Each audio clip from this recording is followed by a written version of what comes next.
Assalamualaikum teman-teman, perkenalkan nama saya Alia dari jurusan komunikasi dan saya di sini akan menjelaskan tentang sedikit teori komunikasi. Nah, di sini ada komunikasi Shannon dan Weaver, yang yaitu teori matematika komunikasi. Nah, sejarah dan ilmuwan dikembangkan pada tahun 1948 oleh Claude Shannon dan Warren Weaver.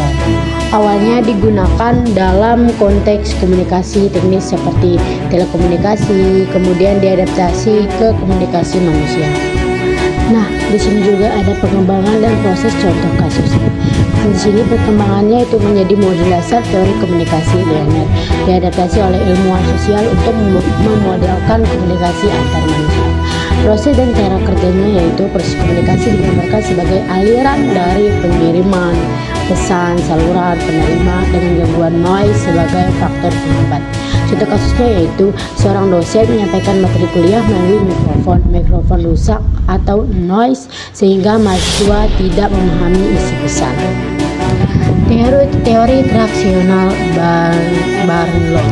Teori traksional Barlow ini sejarah dan ilmunya dikembangkan oleh Dean Barlow pada tahun 1970. Menyempurnakan teori sebelumnya dengan menyatakan bahwa komunikasi adalah proses dinamis dan simultan.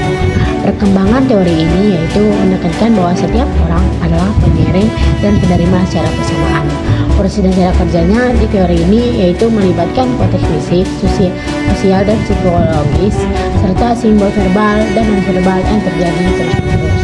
Nah, di sini juga ada contoh kasusnya yaitu dua orang teman berbicara dan saling bereaksi dengan kata-kata dan ekspresi wajah secara bersamaan. Teori agenda setting atau penetapan agenda. Sejarah teori ini digunakan oleh Maxwell McCombs dan Donald South tahun 1972 dalam konteks media massa. Perkembangan teori ini berkembang dalam studi komunikasi massa dan jurnalisme.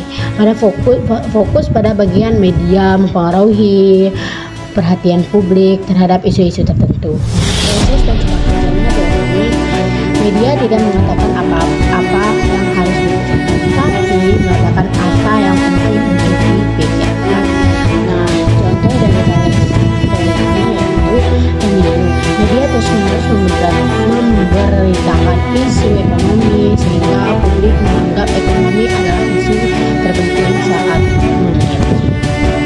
Teori yang terakhir yaitu teori spiral atau spiral of silence. Sejarah dan ilmuwan teori ini yaitu digunakan oleh Elizabeth Noel Naumann tahun 1990. Fokus pada pengaruh publik terhadap komunikasi. Teori spiral of silence ini digunakan dalam konteks politik sosial. Perkembangan di era media sosial untuk sel cancel.